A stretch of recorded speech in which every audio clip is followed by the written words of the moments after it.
Okay, so we're going to look at scapular CARs. Scapulae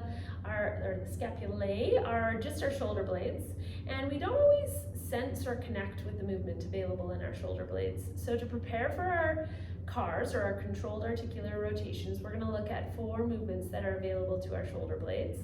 The first one that we're going to look at is just called elevation. I'm going to do this from high kneeling, but you can do this from standing, you can sit in a chair, but I would encourage you to try to align ribcage over pelvis, pelvis over knees or over ankles if you're standing. Stack your head over top of the ribcage as well, and don't forget about that idea of irradiation, or that concept of kind of rooting yourself into the ground to create that nice stable base that isn't moving. So we want to be stable through the bits that aren't moving. We also want to be engaged with those bits, because that just increases the amount of neuromuscular activity going on in this movement, which just increases how much our brain and our body connect with this movement. So before we get into the full CARs, we're going to look at 4 movements. The first 2 we're going to look at are called elevation and depression. So elevation is drawing my shoulder blades upwards. As a result, my shoulder blades elevate and bring my arm bones with me. So it looks like a shrug. I want to think about drawing the edges of my shoulders up towards the ceiling, elevating them upwards, not sinking my head downwards. So I'm going to keep my head still. I can pause and hold, and ironically, if we tend to have tension and tone in these upper traps, giving them a little bit of resistance or kind of held isometric work can actually help to regulate that tone and reduce some of that tension. So giving yourself some purposeful work in that area can help to decrease tension better than stretching or stretching alone. So that was a side note, sorry. So we have elevation. Depression is the opposite. I'm going to slide down, drawing those shoulder blades down along the rib cage, tucking them into the back pockets. As a result, my shoulders sink down towards the floor. I want to keep my arms out of it, so I don't want to pull with my elbows. Instead, I'm just trying to slide the shoulder blades upward in elevation, slide them downward in depression. The other 2 movements we're going to look at are called protraction and retraction. You can keep your arms down by your sides, or you can lift them forward so that, again, you can kind of get the feedback of the movement of your arms, knowing that your shoulder blades attach to your arm bones, so therefore when your shoulder blades move, your arms go along for the ride. You're not moving your arms, you're moving your shoulder blades, but because your arms are attached, they get to go for a ride as well, okay? So protraction, I'm going to widen my scapula. They're going to slide around my shoulder blades, around my rib cage, widening away from the spine. And then retraction, they're going to draw towards the spine, sliding inwards against the rib cage. With these movements, I want to be careful that my spine and my ribs don't get involved. So I want to keep those nice and still. Reaching forward, shoulder blades come wide, they protract.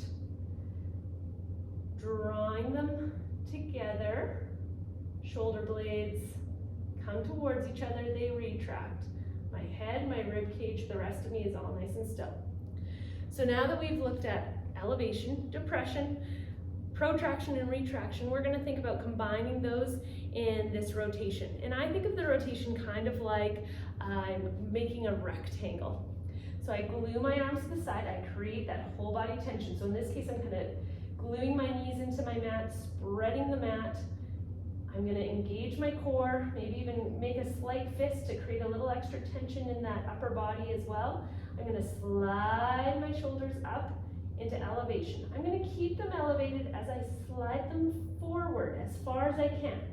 I'm going to keep them as far forward as I slide them downward. I'm going to keep them down as I retract and slide backwards. I'm going to keep them back as I elevate and slide them upward. I'm going to keep them up as I protract, sliding them forward. I'm going to keep them forward as I depress, sliding downward.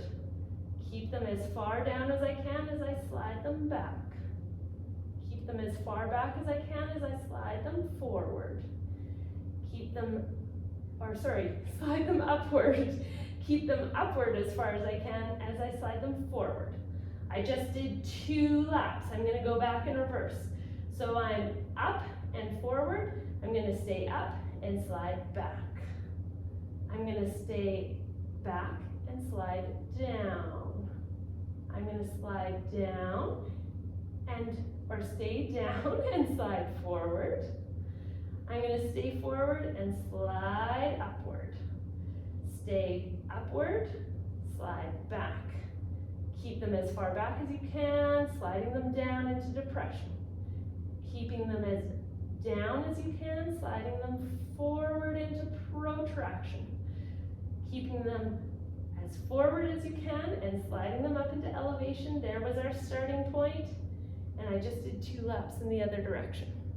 So because we're drawing into end range positions, it can be quite normal to feel like an odd amount of work or even a little sensation of cramping. I used to get like a pec cramp when I drew my shoulders forward in protraction.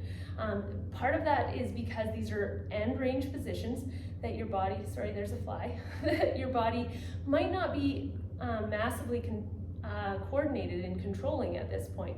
So cramping is often a sign of a muscle that doesn't, or a group of muscles that don't quite know how to best give you that range of motion. You can move to that place, but you're not quite controlled and coordinated at that position yet. It's fine, although I wouldn't persist if it's a really big cramping sensation. But ultimately, that slow exploration of that scapular range should feel like work. So don't be alarmed if that feels a bit humbling and how much work that is for your upper body. All right, so those are your scapular CARs. In this case, I did them in high kneeling. You can do them in standing, lots of other positions as well, but that upright place is a good place to explore it, especially, sorry, this fly, especially as a disruption to a work day over a computer or a long drive. I actually find I do these while I drive, and it actually is quite a nice little disruption to that static kind of driving position.